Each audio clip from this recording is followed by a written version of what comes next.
All right. Well, hey, Jay, welcome to the Business Line podcast. How's it going today, brother? I'm doing good. Thanks, Brian. Good. Hey, really excited to have you on. When my producer, Matt, told me that you guys had been talking and you agreed to come on the show after we just kind of learned a little bit about you from our guest on the last show, super excited. So I've been trying to do some homework and learn a little bit about you. And I try not to do too much of that because I really want to come in fresh and get to know you like a new friend. So do me a favor, just kind of bring our audience who may not be familiar with you, who you are, what you're doing right now. And we'll get into some of the past, but I'm really interested in learning about some of the exciting things you've been doing recently. Okay. Yeah, cool. I am currently working on a new project that is, I like to call it a Catan, like Settlers of Catan-inspired app. It's called Landover. You can find it at landover.io. You can find it in the App Store for iOS and Google. But I've always been a Catan lover. I got pretty frustrated with the state of Catan online and mobile apps a couple of years ago and decided I wanted to build something that was better, more playable, something I could play the game all over again and not try and dedicate 3-4 hours of my evening to trying to organize a Catan night. So been working on that for about 3 years. It's going okay. We have a very passionate following of users right now, a Discord community going. And my co-founder from chess.com, my previous startup, is one of my biggest users and lovers of the app. And so he basically came to me and said, hey, let's now that you've proven the concept, let's rebuild it all from scratch using Unity and a real game shop and do everything the right way so it has a more AAA game feel to it. So we're currently in the very beginning stages of doing a complete rebuild of it. So that's what I'm currently doing. I'm excited about it. Yeah, I love the app right now, but I think it's going to be way more amazing when we finish our rebuild, which will probably take about 6 to 9 months to do. So, wow! So complete rebuild going through Unity, huh? That's cool. Yeah, exactly. We're on Flutter right now, Flutter and Firebase, and pretty much all Google tech stack. And I think Flutter is good for typical applications, B2B stuff, B2C stuff, like a typical app that you might see in the App Store. But when it comes to games and animations and doing cool sprites and different effects and things like that, like Flutter is still not fantastic for that stuff. Yeah. I want the game to have more of a Clash of Clans, Clash Royale feel with like really good graphics and making sure that things, and stuff. Yeah, I like it. I thought Catan was just a straight 2D game with a very simple board, but I think I underestimated how much small animations actually are very integral to the user experience and making them understand like what's going on in the game. And so we really struggle, I think, with the first time user experience and onboarding and getting people to have some dopamine hits throughout their kind of onboarding experience to keep them coming back. And so I've onboarded a game shop out of Ukraine that has a lot of experience building very good high-end games. And so I'm excited about their passion and what all the comps they've shown me so far and the new graphics are pretty amazing. So what you're saying is you don't just get an idea to build a game, you build it, you put it out, and then everybody just buys into it, and then all of a sudden everything's roses, huh? That's not how it happens? Are you kidding me? I thought that anything I put out there would work. Right. Yeah, what's funny is I could probably talk about a dozen failures, of various apps, business ideas. I think I had 4 to 5 startups during the crypto boom that I tried different things. I ran Gambit.com for a while, which was a crypto betting website where you could bet crypto, Bitcoin on things like Monopoly, Risk, like we even had Battleship on there. We had like Tic-Tac-Toe. We had like, rock, paper, scissors. Hippos. Which ones we missing? We had every game like you could think of if you wanted to bet on it. And so there was actually some, like early on, there was guys playing backgammon for no joke, like 1 to 2 Bitcoins a game, which, you're talking about a 5 to 10 minute game of backgammon. Yeah. And then sometimes you could double that with a doubling cube. And so it'd go from like 1 Bitcoin to 2 Bitcoin. And so back then, I think it was like maybe $500 to $1,000 was the price of Bitcoin back then. So they were big games even then. But now you fast forward and you're like, man, those were some really expensive games of backgammon. So I did that for a couple of years. The legalities and trying to do that in the States is really tough. Every state has different laws for betting and gambling on skill-based games. And so the cheating aspect and all that was just too much. It wasn't super fun to operate after a while. And so I actually went back to chess.com after Gambit, worked there for a few more years. I started chess.com in 2006. And so I was there for a long time as the co-founder CTO. That's almost 20 years, man. Yeah, You I think know. about that. I can't believe that's almost 20 years ago. It is pretty crazy, actually. I actually was just writing out a timeline, and it was weird trying to get all the dates right because I'm like, no, that can't be that long ago. But yeah, like a lot of these dates are just a long time ago. I mean, my co-founder and I met in college in 1995, which when I start doing the math, I'm like, that was a very long time ago. So Right.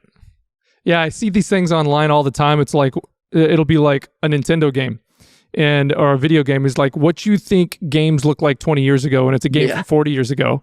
And then it shows the game from 20 years ago, and you're like, nuh-uh, there's no way. That's right. It's like a gut punch. You're like, I oh know. my God. It's crazy. It's like when I sit down I told my kids, I'm like, you guys got to watch this movie. It's really good. And, we sat down to watch it, and they're like, is this movie from like the 70s or 80s? And I'm like, no, it's Tombstone. It's like not even that old, Right. but you watch a movie like Tombstone and it feels like it's black and white era or something. So yeah, it's a great movie. I think folks, we're close. I think you're a little bit older than me. We're close to the same age. That's that. And one I don't hear about a lot is Maverick. Yeah. With, Mel Gibson. Yeah, that's a good one too, but it is good. I know. Tombstone will always be my favorite Western. I think that's a tough one to beat. Oh yeah, Doc Holliday made that movie for me for sure. Yep. Everybody. I was quoting lines throughout the movie, and my kids were annoyed. All right. Back to business here. So, how did you get to the point where you had enough fruit on the tree, even back in 2006, to launch something like chess.com, and then parlay that down the road into what you're doing now with a game that you're really trying to take from good to great? Well, in 2006, I didn't have enough fruit on the tree. So it was a typical startup story where it was like, we are taking a huge risk here. Everybody that you talk to says you're crazy for quitting your day job. So you quit. I had an okay. So I was working at a place called Myers Internet. I was a developer. We were building like mortgage software here in San Jose. And they sold. We had about 70 employees. We were a small company. They sold the business to a big company in Milwaukee, and I was really excited because I had a lot of equity that I had negotiated in my agreement. And so we were toasting champagne in the lobby, and the next day I walked in. There was a white envelope on my desk. I opened it up. I took out the check. It was $900. That was 4 years of hard work and sweat that I had poured into Myers. And I'm like, that's all my equity gone. Like, that's it. It's all paid out, liquidated, and I get $900. I mean, it's like 5 cents an hour if I were to do the math or something. It was terrible. So I got really, really irritated, very furious, angry. I felt like I'd been used and abused by the higher ups because they all showed up in brand new cars and everything within a week. And we had already started moonlighting on chess.com at this point. Like, I was already writing code for chess. Mm-hmm. And when that happened, it was just the catapult that launched me into like, I never want to have like a normal day job again, even if I have to take a risk to do that. And so I quit Myers 9 months later when I couldn't take it anymore. There was a big 12-month like payout package if you stayed for a year. So I was trying to make it to a year, and I was like 3 months away, and I was like, nope, I'm out of here. I can't take it. So I left and I went full bore into chess.com. Now, I paid the bills with a lot of contract work on the side. I was working for 2K Sports, running events for them. Okay, so you're like a hired gun for a lot of other... Yeah, I was doing a lot of consulting work, just development. I was working on a game for Stacked Poker. That was a big thing back in the day with like Daniel Negreanu, who was involved in the project, and Phil Ivey. So I had all these kind of like things in the oven that I was working on, and some of which I was paid for, some which were kind of equity deals. And then my business partner from chess was like, let's just go all in on chess. I was not super excited about it because chess was a very, very small niche. It's like there's Yahoo chess. There was failed chess projects along the roadside everywhere you looked. I mean, it was just nothing but dead carcasses in the industry of chess. Chess is chess, Yeah, it's chess. Like, how are you going to make a lot of money doing chess? Like, people expect to play chess online for free. Like, what are you going to monetize? Like, if the business model wasn't obvious, not a huge industry. Everybody who plays chess and who's really good at it is basically broke and poor and plays in the park, with bums. Like, I mean, just like, where's the money in this industry? Yeah, so it wasn't like a no-brainer. It was like, oh yeah, like we'll just do this and we'll be huge. Like, it was. So when I quit my job and lost all of my 401k, my benefits and my medical and all that kind of stuff, and told my wife, and like, we have a kid at this point, I'm like, I'm going to just do chess full time. And she's kind of like, what? Like, okay, I guess I'll support that idea. But it sounded crazy. To most people, it sounded like it was a really bad move. So I hustled really hard to pay the bills while I was working on chess and making nothing on chess. And about 2 years into the chess project, we launched memberships. Traffic was growing. We dominated SEO with like long tail search because we had a great domain name. And this is early on. So I don't know if you remember, you probably do remember, but in the early browsers, when you typed in chess, it didn't search for chess. It literally it added .com to the end of your search and took you to a .com page if there was a .com that existed. Remember that, yeah. So I remember when that stopped. I was like, what's going on? Yeah, exactly. So imagine all the people typing in chess into their browsers and just automatically ending up at our website. It was like such free SEO for us. I mean, it was just all this organic traffic for free.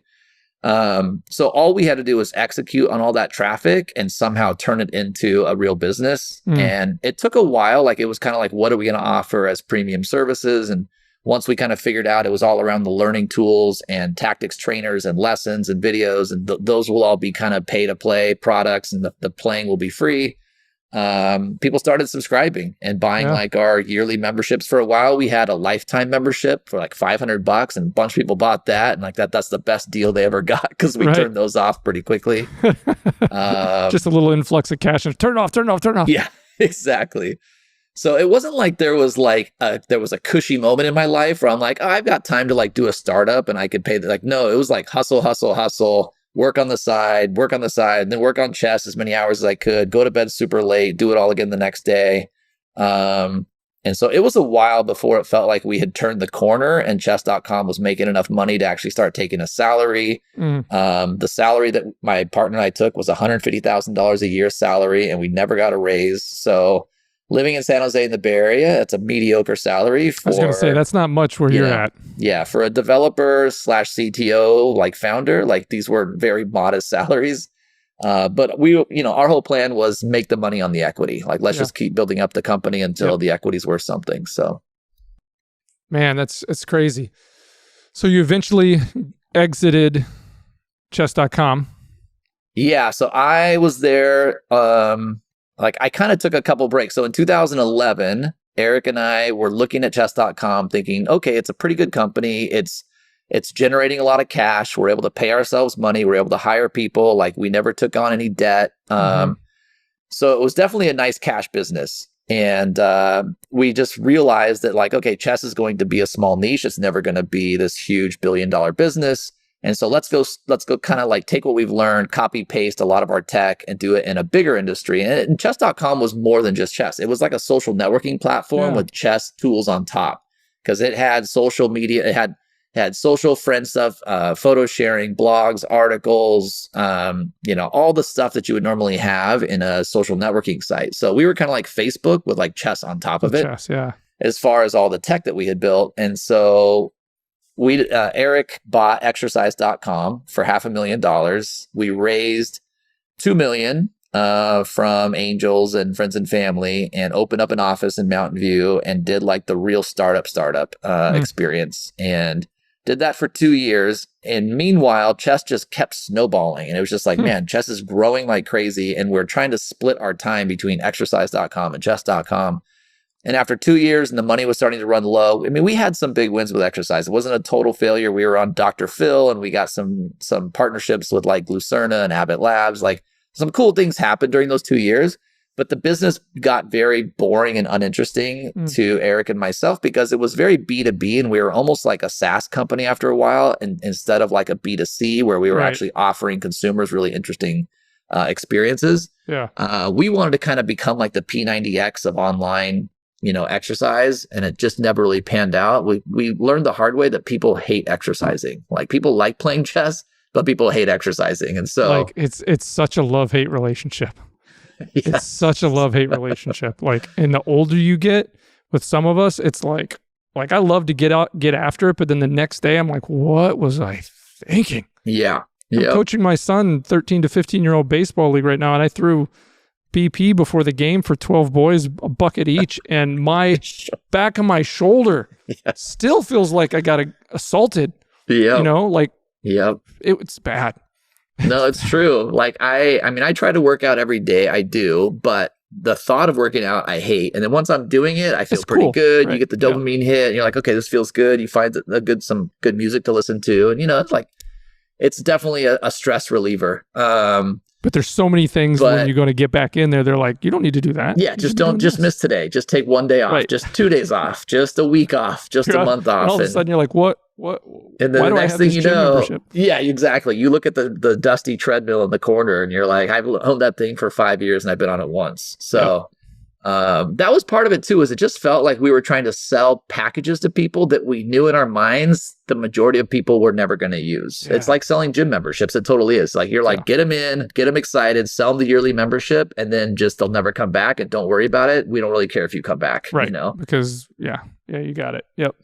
So it was very different experience than chess. Like chess, it really felt like we had a mission, you know, that we like loved. We had a passion around. I mean, Eric is a very big exercise passionate guy. He does like CrossFit and P90X. And so he had a big passion around exercise. And that's why we did it, was he was driven by his own transformation and his weight loss journey that he went through. Back in 2009, 2011, I was a P90X freak. Yeah, everybody was. I feel like everybody was. I never bought it. Yeah. I took the program from my buddy because we did it together and he quit. I'm like, give me it. Right. And those CDs were floating around everywhere. Yeah. Yep. And they were copied CDs from his brother. Yeah. You know, but I remember it was legit, man. It changed my physique and everything back then. And it helped me with a lot of things physically. But man, everybody started like, how can we capitalize on this? How can we capitalize this? That's right. It jump-started the industry in a crazy way. Yeah, P90X was very revolutionary. I mean, I still like my circle of friends and family. We still quote that guy to this day. You know, like he is such like a influential character in our lives. He's a caricature in my head and my buddy's head when we were going through, because the things he would say, you know, you're watching those dang CDs over and over and over again. You start to hear his voice in your head. It's totally crazy. I know. Yeah. All right. So we did that for a couple years. Eric and I left. Exercise and kind of left it to the third founder, who he ran with it for a little bit while longer. But anyway, exercise was kind of a failed startup. We went back to chess. And about that same time, I was high as a kite on the crypto space. And I just couldn't get enough of like Bitcoin and the altcoins. I bought my first Bitcoin when it was like $100. So I was in pretty early, and I was going to the crypto conferences and Bitcoins, this and that. And I came back to chess, like kind of like, you know, out of necessity, but at the same time, all I could think about was cryptocurrencies and how it was going to revolutionize everything. And so I didn't last very long when I came back from exercise. And I had kind of been replaced while I was gone. Like they had kind of a new interim CTO and they had good engineers, lead engineers and stuff. So I came back and I was kind of like, do I really need to still be here? You know, the company's big enough to like survive without me. And so I was like, Eric, I'm going to go do crypto for a couple of years and see how that goes. And so that's what led me into Gambit, all these other crypto companies that I kind of started. And then in somewhere they started to rewrite the whole tech stack at chess.com, and it was not going well. And it was taking year after year after year, a lot longer than they thought it was going to take. And so Eric's like, we need you to come back. Tech is terrible. We can't update the platform anymore. We have like feature freeze for like years, and it's getting bad, and users are leaving to our competitor sites. And there was a time like around 2015 where we weren't sure if we were going to come out the other end. Like there was some dark days where it was like another day of refactoring code, another day of refactoring code. And so I came back in 2015, kind of helped finish what we called like the V2 transition into our new tech platform. We were PHP in a MySQL shop for those that care. And we were going from a framework called Qkodo and transitioning into a new framework called Symfony, which everybody was moving towards. And that's the point at which I met Thibaut. He worked for us. Well, he worked for us at exercise.com. And then Thibaut's an interesting story. I don't want to get too much into that, but he ended up becoming he was the founder of Lee Chess, and Lee Chess is now our number one competitor at chess.com. Oh yeah. So one of our hires at exercise.com, who lived at my house and everything, ended up becoming a big competitor of ours. So it's a weird like side story. Yeah. So finally around 2018, it became apparent that like Eric and I had worked together for a long time. We were butting heads. We were really good friends, but the business was becoming more stressful. Our relationship was becoming more tenuous. And it was like, we need to probably part ways, because one, I'm not super like excited about working here anymore. Like it's a bigger company. It's not the same startup that I left years ago. And it was tough. I mean, it was hard working with one of your best friends from college for that many years and trying to keep your friendship alive in such a pressure cooker environment. And so, Oh yeah, I decided to step down. I went through that early. Yeah, similar situation, best friends, and things started to get in the way of that. And then, like, before it got too bad, it sounds like you just had to say, okay, I'm gonna back up and go this way. You keep going. Yeah, so that was kind of the end of my involvement with chess.com. Luckily, because the fact that I left, I think that Eric and I have salvaged our friendship. We're really good friends today. He's, like I said, he's one of my biggest users on my new Landover app, and he's trying to help me push it really hard and wants to advertise it to the chess.com community, which is, massive and would be really big for us. So I think once we get the product right at Landover, that we will kind of go all in on trying to market it to the chess community as well. But I still go to the chess.com meetups every year. They're usually in the Caribbean or Cancun, like down there somewhere. It's really fun to go. We basically hang out for a week, have a few meetings, but mostly just play a lot of chess, play a lot of games, play on the beach, drink a lot, and have a great time with all the Europeans and people from South America and all over the world that work for chess.com and never get to see each other for all year, 11 months. So that's cool. So let's talk about Landover a little bit. I'm intrigued because, like, I've known about Catan for a long time. We have the board game at my house. My son, I think he heard about it from some friends and he wanted it, so we got it and we played it maybe twice as a family. It's never, and I love kind of like strategy games, but I'm a dork that way because I don't like static. I like movement, and you hit it when you first started, that dopamine hit of the result of you doing something. Like, I have an imagination, but not anymore, right? I need to see something cool happen when I do something cool, right? So I think that's what you're talking about when people, if you're going to get them to stick around and do things. But so with Catan, you said you liked it, you always played it for a long time, but when did you realize, of all the things that you could choose to put your chips on the table for, is like, all right, we're doing Catan? Was it just that you didn't see a whole lot of competition out there that was doing it really well? Like, we can do this better, or what was going through your mind at that point? Well, there's a few things that attracted me to Catan, and I think I used to play. There's some online variants or versions and offerings of Catan. There's like this site called AssoBrain, and it's like a Java applet that's slowly dying. There was a Flash version that's dead or is gone. There was one place called Play Catan that got bought by the official Catan community and kind of ruined. And it's like the places that I used to play and have a good time playing were all kind of dying as technology changed over the years, and none of them were big enough and monetizable enough and had done a good enough job at the business side of things to actually be worth like retooling and redoing their tech stack and all that. So the game itself is like an evergreen game. It's like the chess game that's never going to go away. So I love the fact that this game is going to be around like forever, and even like younger demographics, kids these days, when they learn the game, they start to love it and they start to play the game as well. So it really does like appeal to a wide range of demographics, men, women, old, young. Like, I just know a lot of different people who love to play Catan, and it's not just a 45-year-old middle-aged white guy that plays Catan. It's literally like a lot of people. So it has a huge following, it has name recognition, it's going to be around forever.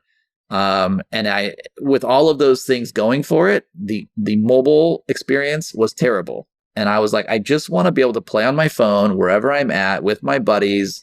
If I'm on a road trip or wherever, in a hotel room, just open up my phone and play some Catan. Like, it's just like, it's not asking that much. And the Catan Universe app that was out there was terrible. There was another competitor just starting up called Colonist, but they were mostly all website based. Like, you had to play in a browser. Their mobile experience was lacking and not great. And seeing the stats at chess, I knew that the majority of our new users were coming on through mobile, and that less and less people were playing chess in a browser, and more people were playing chess on their phones and on their tablets. And so I'm like, if I take this very simple concept and just say, I want to monopolize Catan on mobile and have a great like user experience there, I think there's a really big business to be made. So it was a combination of me loving it, an opportunity, the fact the game's going to be around forever.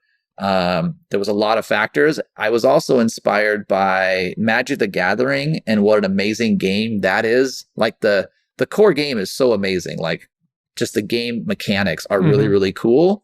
but it's a very complex game to learn. If you sit down and try to have somebody try and teach you how to play Magic, it's pretty overwhelming and all the different things you can do. And there's different cards of different things. So the learning curve is steep.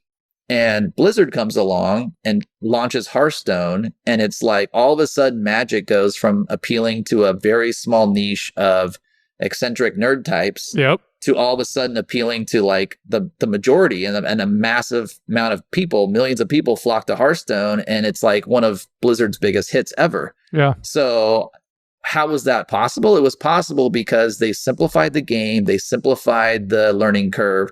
They made the UI and the graphics and the dopamine hits way better than what Magic can do because Magic is a card game and this one is a web-based or computer game. So I was inspired by that whole thing too, because I was a huge Hearthstone player and I was like, man, all they did was simplify the mana curve, make the onboarding cooler, added campaigns, did cool graphics.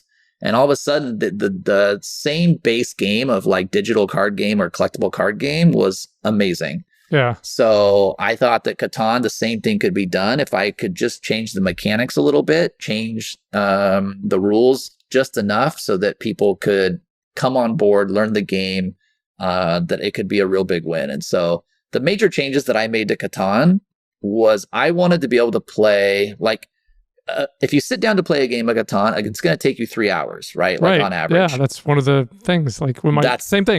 When he wants to play, I'm like, dude, I don't have that much time.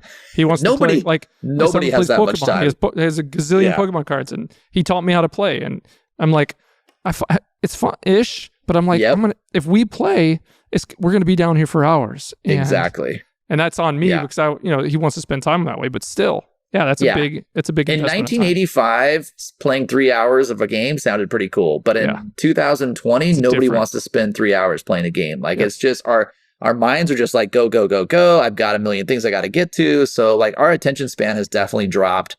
And I thought of one way to do that with Catan, which is in Hearthstone, they changed it so that I call them reaction mechanics. So like in Magic the Gathering, if I do something on my turn, the opponent can now react to what I just did, right? So I like tap a card, then he can like do something to like counter what I just did. Right. So that requires both players to be present simultaneously to like interact with one another. Hearthstone got rid of all reaction mechanics. When it's your turn, it's only your turn. The opponent can't do anything on your turn, which actually makes it much faster. It speeds up the game like exponentially because when it's your turn, you can have like a 30-second timer and you either get it done or you don't get it done. But your opponent can't interfere with your 30 seconds on your turn. Yeah. So by default, by having no reaction mechanics, you're going to speed up the average duration of a game a lot. So that's one big change that Hearthstone made for Magic the Gathering that I thought was brilliant. If you do the same thing for Catan, Catan has the same problem. If you do something on your turn, let's say you roll a 7 on your turn, and somebody has too many cards, you have to sit there and wait for them to choose which cards they want to discard because they have too many cards in their hand. So now you're sitting there and you're stuck on your turn while they're trying to decide what to do. Or if you want to trade, resources with another player, you have to wait for them to decide whether or not they want to accept the trade. So that's also a response mechanic. There's lots of these examples in Catan that I could talk about. The wedding card, there's all these different cards you can play and the people have to choose which cards to give you and all this kind of stuff.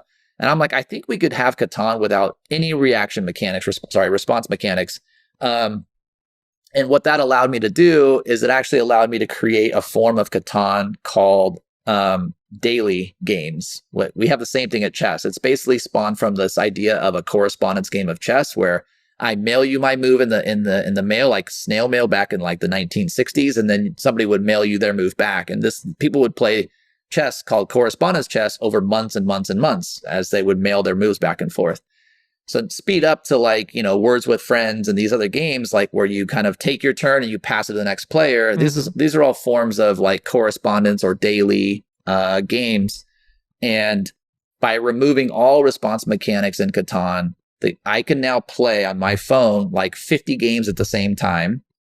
And it just pings me when it's my turn to go. I go in and I do my turn, and none of the other players care what I'm doing on my turn. And most of the time, you don't care what somebody's doing because they're sitting there and they're trading resources and they're doing these things. You're like, just hurry up and finish your turn so I can take my turn. Would you hurry up? Yeah, exactly. Yeah, exactly. So now people take their turn. You don't have to sit there and watch them take their turn. It's just going to ping you when it's your turn.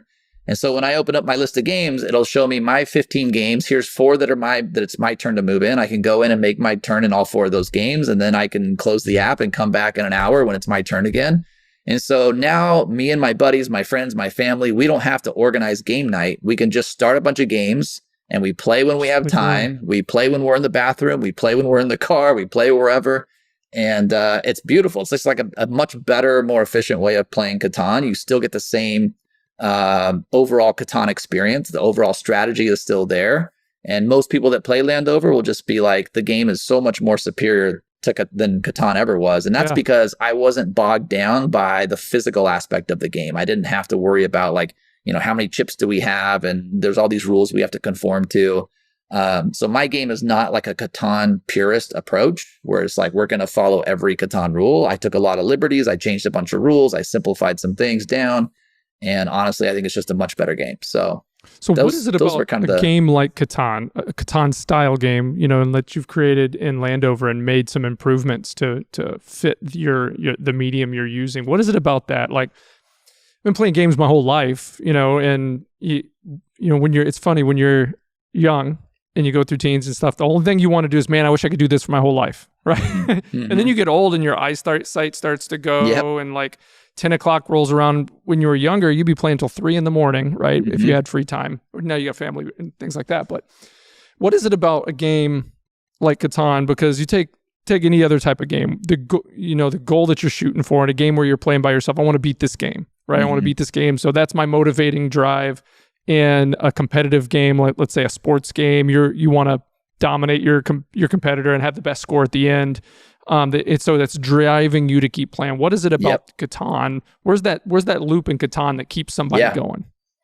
I think the most beautiful games, the games that are evergreen, that last forever, are games where your decision tree is fairly limited, but also very magnified down the road. So like chess is the perfect example of a game where every given turn, you don't have very many options. Like honestly, you might have 10 options every turn, and realistically, you only have like 4 or 5 good options. And you only might have 2 options that are your top 2. Yeah. But every single turn, you take that decision tree and say, well, I had 4 choices and then 4 choices and then 4 choices and 4 choices. And the game is so rich and so deep that you can study the game your entire life and still never master it. And that's what Catan is to me. It's the simplicity of the game, that on a given turn with the limited amount of resources you have, you're really like, each turn you're like, I can build a road, I could build a village, I could build a city, or I could upgrade my culture. Like there's really only like 3 or 4 major decision points every turn, but picking the best one is very difficult. Like being able to consistently figure out like, what is the best way for me to maximize my winning chances here based upon what everybody else is doing with their strategies, and now with the resources I have and the possibilities I have. And so as long as every turn that you take in Landover, now not every turn is that interesting, but there are enough very interesting turns where you're like, that was very like engaging and rewarding, where it was like, that was a super fun turn. Like I figured out this one little thing I could do where I could steal this guy's longest road, and then I could like steal his metro and do this and that. And it's like, there's just enough decision points that the game is actually very fun in and of itself. It's not about like, it's less about the reward at the end of the game, and it's more about like every single time you have a turn, right? Yeah. What are those decisions and how I'm going to come to the right decision? And it's the kind of game where, me as a seasoned player playing against a beginner, I'm going to win like 99% of the time, despite the fact that there are dice involved. I mean, the dice is the great equalizer, right? Yeah. It's like poker, where poker is much closer to evenly balanced between luck and skill, which is why you see like amateurs winning the World Series of Poker, because with the right, bad beats for other players and the right cards for them on the river, they can just win. Even though if they played the hand wrong, they can still win. I think Catan, even with the dice, I mean, you could get really lucky and the 8 could roll 100 times and the 6 could never roll. I mean, the dice could be crazy, unbalanced, and you could just lose. But most of the time, like we play with Danny Wrench, who's an international master chess player from chess.com. And he is so frustrated because he's played like 100+ games of Catan and he's won like a few games. And so he's like, I just don't get what I'm doing wrong. And so now he's taking lessons from somebody who's trying to teach him how to be better. And so if a game is rich enough where you can actually take lessons from somebody to figure out like what your strategy really wants to win. Yeah, he really wants to win because he's very competitive.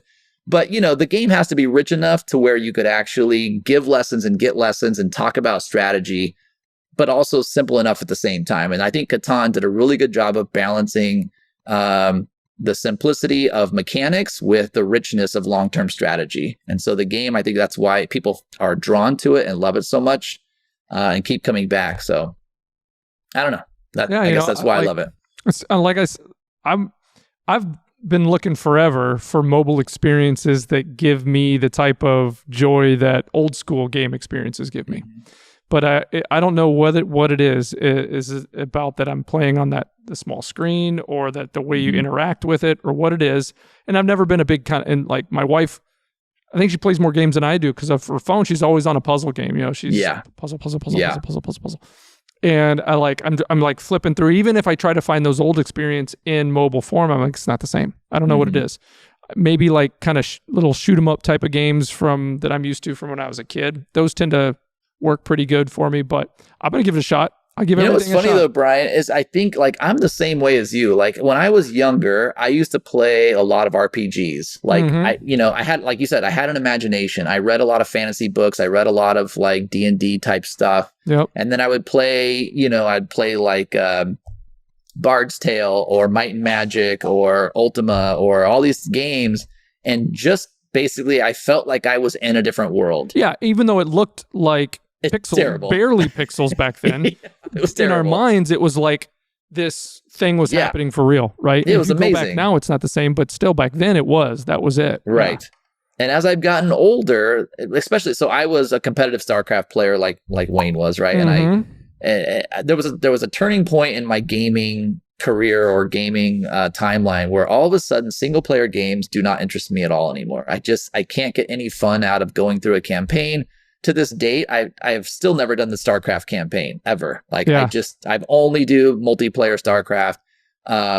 Same with Hearthstone. I never did the campaign. I only played arena Hearthstone. Like if there's not another human being on the other side, I'm just not interested in it. And so Catan is extremely competitive. Like it's other real human beings. I want to beat other real people. You can see behind me, I have this racing simulator. I'm really big into iRacing now. I was going to bring that up pretty soon. So that's all because I want to race against real people in real life. And so if the game is about my imagination and me going through some storyline, campaign, first person, whatever, it's just, I get bored after like an hour. I'm just like, what am I doing? Like, that's why puzzles are boring for me. Like, I don't like Scrabble, or I don't like the word games, because I'm like, I'm not beating anybody. I'm just playing against myself. And if I spend enough time, I know I'm going to get it eventually, but why? Who cares? Like, so it's interesting. I went through a phase where all I wanted to do was play against people, race against people, compete.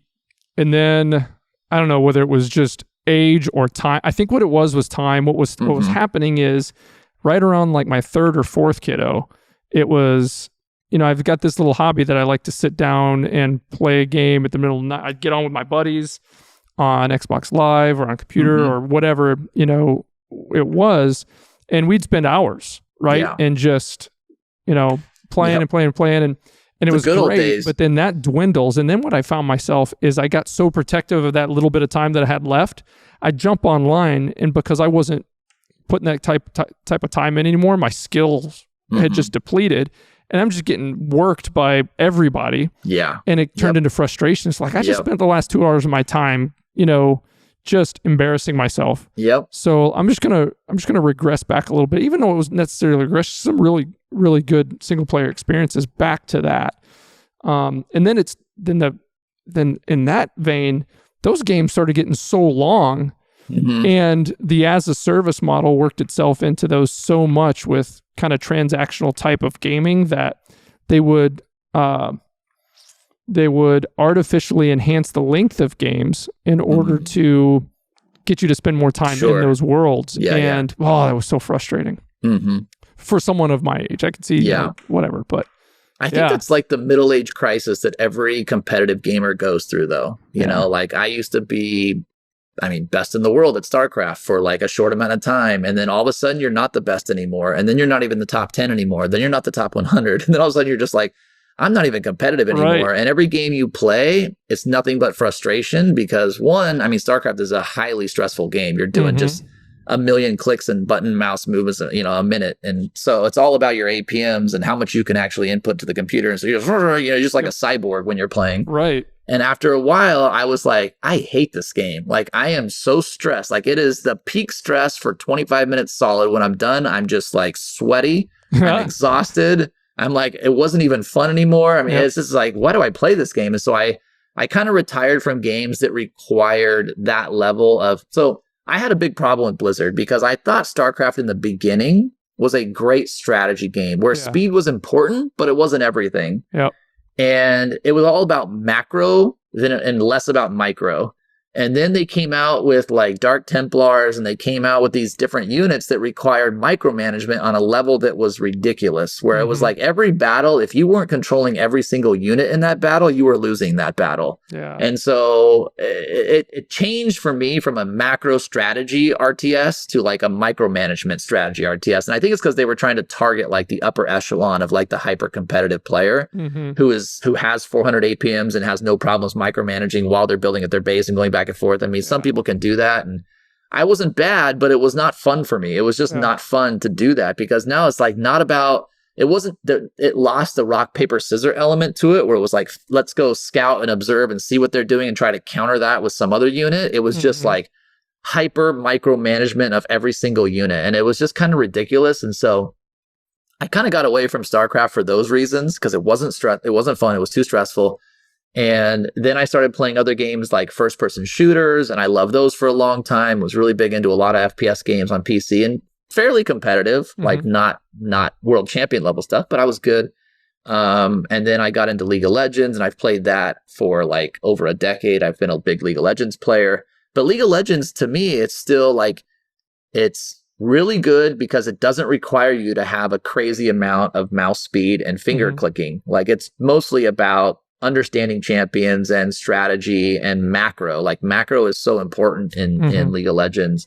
And so I really love competitive games that don't require me to be hyper stressed for 40 minutes. Like, I can casually play a game of League of Legends and still be very competitive and have a good time.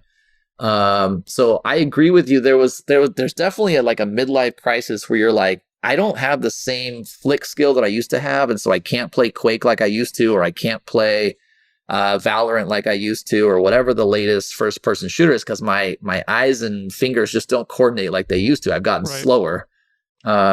So it's frustrating when you know how good you used to be and you can't be that good anymore unless you put in like a ton of time and you're like, I can't. I have kids, I have a dog, I have a wife, I have like real family obligations.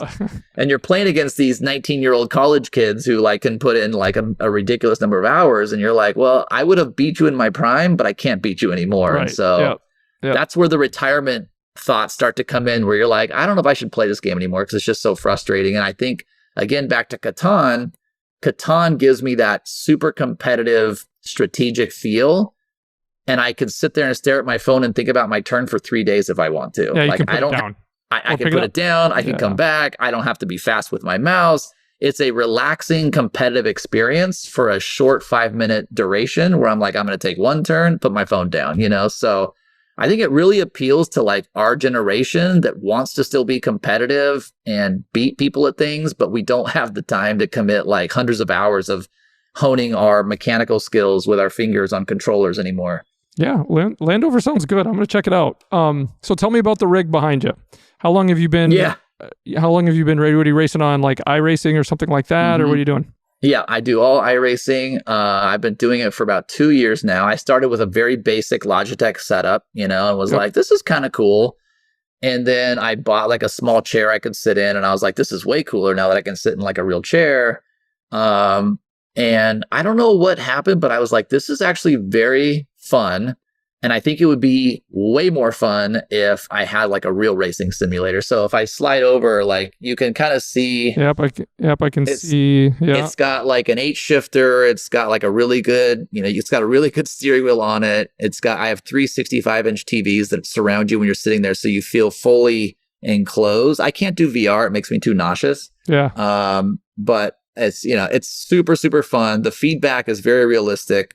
The more I did it, the more I fell in love with it. It's like racing is very like left brain scientific in a weird way. I think racers are actually way more nerdy than people give them credit for, because absolutely, yeah, it's not a typical, very technical. Very technical. It's all data driven. It's all about like your telemetry and your braking and your inputs around the throttle and your steering. And it's like you can just break down your whole experience into graphs and charts and data and compare your data to a professional's data and be like, oh, this is what I'm doing wrong. And it's all about do a few laps, look at your data, do a few laps, look at your data. And then once you think you're good enough, you jump into a race and you race against other people and you're trying to do the same thing, but now there's like a million moving parts at the same time. You're trying to hit your line and your apex and your exit, but there's cars in your way and there's people behind you and so there's so many moving parts. It's like brain overload, but hyper competitive.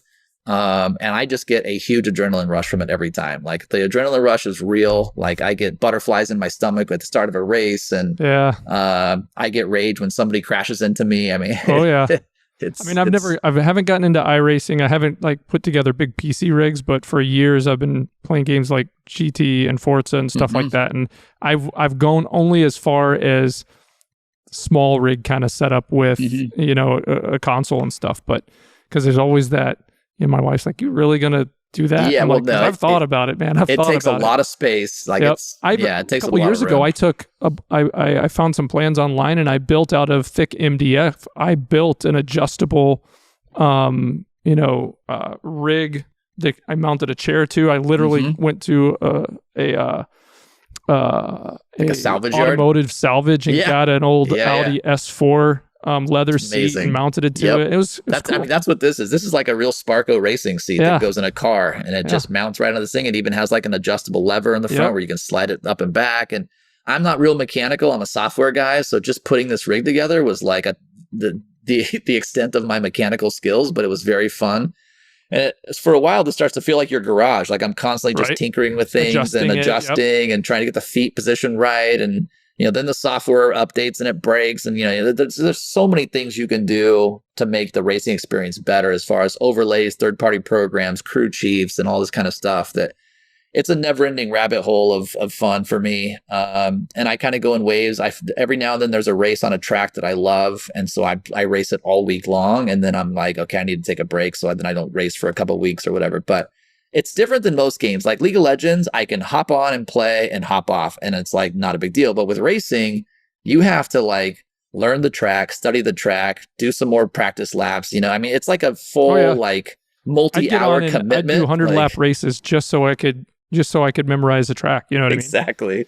And exactly. My a few years back for my birthday, which is in January, so I didn't really get to enjoy it for quite a while. My wife got me one of those experiences where you get to go on a track and you pick your car and stuff like that. So she set me up to drive a McLaren, and then the day it happened, the McLaren broke down, so I ended up driving a 458, and that was fine. I couldn't really complain. Perfect. That's it no was pretty problem. Cool, but that was really neat. It was neat to kind of put that. They limit a little bit if you've done those before, what you can do. I've done them. Yep. But it was cool. It was definitely cool.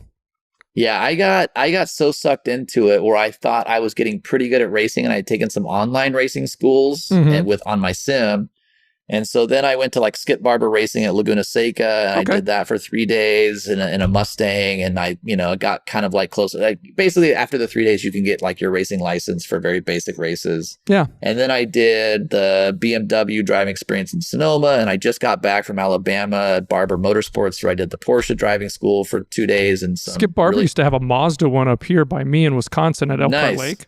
Okay. And Skip's not there anymore. I'm not sure what the school is there now, but they had open wheel Mazda training things, and I want to do open wheel so bad. That's like on my bucket list. I got to drive one. I used to work for the Boy Scouts, and this is when I got out of college. I was an executive. I'm an Eagle Scout, Brian. I'm an Eagle Scout. Yeah, are you? Very good. I am awesome. really. Yeah. I am not. I don't get to brag about that, but got to meet a whole bunch of them. But we used to do events. We'd have like day camps and camporees out at Elkhart Lake at Road America. And so we got to know those folks really well. That and track is the head of their security So we had like a quasi car show. They'd give us this whole part where they used to bring in Jeep to do these big experiences and haul dirt in and, do climbs and stuff. And they'd give us this big field and we got to bring in a bunch of cars from a bunch of different dealerships. And the head of security gave me one of their Skip Barber open wheel cars to display. So awesome. And I'm like, how are we going to get it out there? Because that's a 4-mile track and it's where we were is way away from where the school was. He's like, well, just meet me over at the school. I'll have you hop in and just drive it over there. I'm like, it's a sequential shifter, and I'm like 26 at the time. I didn't know how to do anything with that. And he's like, let me show you real quick. So I got to drive. Oh, so cool. And when I got in the field, I got to do a bunch of donuts in it and grass and stuff. It was fun. That's awesome, man. That is a very lucky experience because it's not often you get to get an open wheel car. No, it was. Skip Barber used to do a lot of open wheel classes, and there's still some, but most of their classes are now like Mustangs and stuff like that, like just regular Mustangs. Yeah. So. But it's cool. Have you ever made it out to Road America? That's one of my go-tos. So I race it on my sim a lot. Yeah. I know the track inside now. I can drive with my eyes closed, but it's like one of my favorite tracks to drive at my sim. Like I love it. So I keep looking at all the GT America races that go there. And I'm like, okay, I got to mark it on my calendar and go. Like, you should make it out. Like, let me know if you ever make it out here. I'll set you up. Okay, but it's definitely. It's a good time. My buddy lives a lot closer. Like I live about 45 minutes from Road America. My buddy lives about 10 minutes, and him and his son are out there all the time. They go. Nice. They like to go like the June sprints, and there's all kinds of events out there now. Yeah, I just got back from Long Beach Grand Prix. I went to that. I try to go to as many races as I can really get to. I was down in Laguna Seca for the IMSA race recently, just not a month ago or something like that. But what I like to do now, which is pretty cool, is hop on my sim. I can race Long Beach or whatever in the same cars that they're racing down there, and I'll just try to get a lap time. So then when I go to the race, I can be like, okay, I was doing like a 121 in the GT3s or whatever, and then I can kind of compare to what the pros are doing. It just makes it a little bit more interesting to like watch. Yep. Yeah, exactly. That's exactly what it is. When I got to drive Barber in Birmingham recently, I practiced on my sim for a full week. So when I showed up, I'm like, oh, I know every corner. Like practicing on your sim before you get to the track is really cool because you show up and you don't have to worry about, I got to learn the track for half a day. Like you know the track and now it's all about learning the car. And so anyway, I'm super in love with racing. It's kind of a late life passion that I've just gotten into. I actually just bought a track car. So it showed up like 3 days ago. Oh, really? What'd you buy? I got a GR86 that's been fully like retrofitted for tracking. So it's got the roll bar, it's got the slicks on it, it's got a supercharger. So there's a friend of mine in Scottsdale, his daughter she races in the GR86 Cup. And so that was her training car, and she's kind of advancing to another series. And so he's like, I'll give it to you for like 30 grand, even though I put 70 grand into it. I'm like, I'll take it. That's a deal. So nice. I went and I got it. It's in my garage, and I'm just kind of waiting to like get it all registered in California so I can take it to some tracks here. Oh yeah. Well, get it on a trailer, bring it over to Wisconsin and have some fun. I want to connect up because the same person, Mary Lou Hain, who I used to deal with from their marketing department back in the day, she still works for Road America. I just keep forgetting to try to pick up the phone and call her. I really want to do something with them on the show and maybe even do a show from out there. Because that would be so amazing. Yeah. I mean, if you called me and you were like, hey, I got us a day at Road America, bring your car, I would probably be there. Yeah. Well, let me see what I can do. That would be amazing. Cool. Yeah. So tell me, so you're in the industry. You're obviously developing games. You've been involved in this business one way or another for a long time. What do you think of some of the things that are happening, in the industry right now? There's a lot of negative news about, a lot of big companies letting people go and shutting down shops and all that. I mean, do you hear about that? You're obviously connected to a lot of people that are doing this type of work. What's the word there? I mean, the industries are cyclical in my mind. So yeah, I think we're going through a pullback right now. I think when money starts tightening up, then you're going to see a lot of people lose their jobs, and you got interest rates are up, and so it's harder to get investment dollars into projects. But I think for me, the saddest thing with gaming is that the indie, like mom and pop, is very, very rare. Like you just don't see it anymore because people's expectations for games have gone up so high that if it's not a AAA game that was developed with $100 million by a big shop, like it just is so unusual for a game like that. Like Landover is a good example. Like I spent $300,000 building Landover, which is a drop in the bucket, but it's my own money. It's like I put it all in myself, and you can tell that it's not a AAA game. It doesn't have the same sexiness factor that the Epic games have and all those other ones. So it's just like their budgets are so huge that when a user downloads Clash of Clans and then downloads Landover, like their reactions normally is going to just be like, well, this game is amazing, and this game is just kind of like, it's like whatever. So it's really, I don't know how to fix that problem, but it's very hard to compete with these humongous game shops that have what seems like an unlimited budget to develop a game. And then on top of that, when they do launch a game, they then have tens of millions to market it on top of that. It just, I wish there was a way that there was more of a level playing field where people that had really cool ideas to develop really cool games could make things that were generally appealing to like the broader audience. But it just seems like all of our attention from a gamer industry goes directly into like three names, just like three brands. It's either like a Blizzard game, or it's an Epic Games, or it's Riot, or it's it's just like that covers like 99% of all the games that people play. And so and it's a hard thing to break, because you said it, they've got so many zeros to put behind amazing experiences that they created to keep them going. Like I was watching a show and a guy talking about, like your Fortnites and Epic, right? And everybody wants to have the next Fortnite, but they're never going to be that next thing, right? Yeah. They're just so far ahead. And right. And the amount of money you have to raise, I mean, as from an investor standpoint, I've been pitched on people who are trying to build games, and it's like, it's such a high risk, high reward type investment. It doesn't appeal to a lot of investors because you're like, it's kind of like making a movie, you're like, I hope it's going to be a big hit, but there are so many games that flop and so many games that just don't do well when they're released. It's hard to make a very good game. And usually because it's software, the amount of money you think you're going to need is like 1/3 or 1/5 of what it actually is going to cost you. So I was just talking to somebody recently. He's made a pretty cool like soccer board game, and he wants to build an app for it. And I was like, well, what did they quote you to build the app? Whoever you talk to. And he said, well, about 40 grand.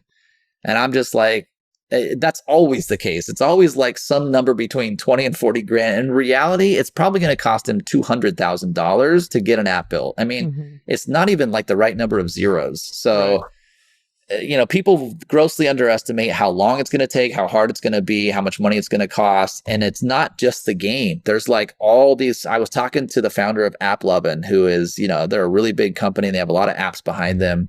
And it used to be where you could go out and you could build lots of games, and they were all kind of like Flappy Bird or like just very like simple games, and you could have a bunch of hits. And he's like, nowadays you have to put all of your energy and all of your efforts behind one title. And it's going to be that way for like years. Like you're going to pour your sweat into one title for like 5 years just to try to make that one title successful. Because there's so many meta auxiliary components to building the game. It's not just the game. It's all of the otherworldly things that you're trying to build, the in-game currency and the reward system and the social experience and the campaign. And like, it's just like, I could build the Landover game in like a couple weeks, but then you're thinking like, oh my God, there's all these other pieces that we have to build to make the game actually a hit. And I often think sometimes really with the budgets and the size of games, I'm like, I mean, could somebody just go back to what games were 40 years ago and charge, $50 for a game because people complain about it, right? Nowadays they're like, well, 50, 60, even $20 for a game, that's a lot of money to play for this, but then they're playing it for hundreds and hundreds and hundreds and hundreds of hours. Yep. Like I used to pay $70 for a game for a Super Nintendo that I played for maybe 3 hours and never touched again. Right. Right. Isn't it weird though that like, as much as inflation has happened over the last, since 1995. Well, so I bought my first PC with my paper route money in 1992, and I spent $2,500 on a 386 40 megahertz Sound Blaster. It was top of the line, so I could play Wing Commander. That was the one game I wanted to play. I remember that. I remember Wing That was a phenomenal, it was so far ahead of its time. Oh, yeah. And fast forward to today, a really good gaming PC costs about $2,500 still. And it's just like, it blows my mind that you're getting like the 10,000x the experience, the power, and the cost is still the same. But yet we've had all this inflation. I'm like, how does that math even add up? Like, I don't even get it, because a popsicle used to be 10 cents and now it's $2, but a gaming PC And it's the same with like video games themselves. Like you were saying, like video games have always been like around $50. Yep. Like that's just where they have always been, and they've never really gone up in price. And I mean, I when don't know, games were cartridges, they were getting expensive because those things were expensive to manufacture. Yeah. And they had to make that money up. I remember some games hitting $80. And yeah. Well, they used to be like on 12 different CDs and be like, insert disc 3. Right. Yeah. Insert disc 5. So with back to kind of Catan as a type in Landover, are there right now, are there other good successful variants of Catan on other platforms or on PC or a mobile that you think are doing it well, that you kind of have your sights on, that you want to do better than? So there's really just two. There's Catan Universe is the official Catan game that's owned by the people that own Catan, and they have sent me like a cease and desist for IP violation once, and I was like, I'm not using any of your branding, any of your imagery, and none of your artwork. You know, the mechanics are not copyrightable, and I've changed a lot of the mechanics. So, I don't know. Their problem, I think, is they're very old school. They're dinosaur tech. The UI, if you look at it, looks like it was a game that was built in the mid 80s. You know, like it just looks like Catan when it was like built, and they've never really updated it. And I think when I first started on this project, I reached out to them and I was like, hey, I would love to work with you guys and build like a really good app with the Catan brand. And I just got no reply. So it's kind of like, they're just not interested. So I think they're sitting on a property and a brand that generates them a lot of cash. They have a ton of users on the Catan Universe platform, but if you go look at YouTube videos or read Reddit posts, everybody hates it. Like it's so buggy. The UX is terrible. So there's that. That's kind of the big one. The second one is colonist.io. I've met with the founders a couple times. We had sushi in Palo Alto recently. Cool guys from Canada. They are trying to basically build they're just building Catan better. Like it's just a Catan purist. And so they're going after the Catan market 100% and saying Catan Universe is terrible, so we're going to build a better one. But again, they are like web driven first, which I think was a big mistake. Like, cause it's hard to go from web browser to mobile. Like that's a hard port to make. Yeah. And so I was like, it's cool what you guys are doing, but they're not forward thinking enough, in my opinion. Like they're not thinking of like the experience that I want, which is like, I've got 5 minutes. I don't have 3 hours. I have 5 minutes. Let me get my Catan fix and then I'll come back later. So because they're stuck with the rigid rules of Catan, they're never going to be able to do what I'm trying to do for Catan, which is be inspired by the game, but be flexible enough to improve the game for today's audience. And it actually attracts people that have never played Catan before. Like, don't just go after the hardcore Catan audience. Let's go after people that just love turn-based strategy games in general. So I'm just a little bit more ambitious, I think, in trying to find a good solution for people like you and me that want to be competitive and play fun games, but don't have hundreds of hours to invest into like training and getting better. So how many people are building this with you right now? So originally for the last few years, I had a small team of about 4 Serbians and Ukrainians mostly that were working on this with me. At chess.com, we hired a lot out of Serbia, and I've just always loved like my experience with Serbian developers, both culturally with the language. Just great. I was over in Belgrade last summer and I met a bunch of them in their, hometown and had dinner. Like they're just great people. Like I just really love the Serbians a lot. They're really loyal to projects that they work on. So it's like once they believe in it and, you create a good rapport with them, like they're not going to just jump the second they get $1 more an hour at some other project. Yeah. So I had a team of about 4. And when I realized after talking to Eric that we need to like rebuild this using Unity and really go a little bit more ambitious on the UX UI, it's also our backend too. Our backend is suffering. It's all Firebase. It's too clunky. It's too slow. Like there's just a lot of problems on the tech side. And so when we decided to do the rebuild, I told all those guys, I was like, I'm putting everything on hold feature freeze wise. We'll only do big bug fixes if there are big bugs to fix, but we're not going to do any new features. So most of those guys are kind of being let go off the project and finding other work. And I brought in a new team of Ukrainian developers who all work for a big game agency. And I think the total number of people that will be working on the new game is probably around 10 like 10 to 15. But it's like some people come and go. Like the artist will come along and he'll work full time for like a couple months doing all the artwork, and then he'll kind of get off the project and hand, so yeah, I think it'll probably be 10 to 15 total. But none of those people will work for very long. Most of them are there for 2 to 3 month stints, and then they're kind of done with their part of the project, then pass it on to somebody else. But yeah, we'll have probably 6 core developers who are working on the Unity piece as well as the backend API, and they'll be core developers for quite some time. Okay. Well, hey, we're pushing past 70 minutes here. I know you don't have all day. I'd keep you here if I could, because I think you got a lot to share, and I'm always like a sponge trying to learn from folks and getting excited about what people are doing in other places. But this has been great. I can't wait to see what you come up with, especially with an engine like Unity, from a UI and a graphical interface and a feedback loop for the user. Because that's, dimwits like me, that's what we need. Yeah. So, and I'm proud of it, baby. So, but I'm going to check out, so I could still go on and check out what you've got now, right? And for sure. Yeah. It's downloadable in the App Store. Now, like I said, our onboarding is not great. So don't get too frustrated if you're like, this tutorial doesn't make sense or whatever. We have some very good YouTube videos that help to explain the game. So, when you start to throw up your hands and you're like, this is way too confusing, try looking at some of the YouTube videos that we've posted. But yes, it's I think once you figure out how to play the game, you'll be very hooked, because that's been my experience with everybody, is once they get past that learning curve, it's very addicting type of game. Yeah, like in life, I figure I do the best when I have the opportunity to get beat and lose and fail and get better, right? Yeah. So that's part of it. I mean, honestly, if you start a game, you can invite me to it. I'll join it, or I'll invite you to a game. We can play a 1v1. And like I said, you have 3 days to make your move. So it's not like we have to coordinate and figure out a time to play. We'll just make your move when you're free. So yeah, that'd be cool. I'll try to do that. Awesome, man. Well, Jay, this has been great. Thanks for having me, Brian. Yeah, happy Friday. I don't know what you've got going on this weekend. Hopefully it's something fun with friends and family, and hopefully you get good weather. Hopefully we do.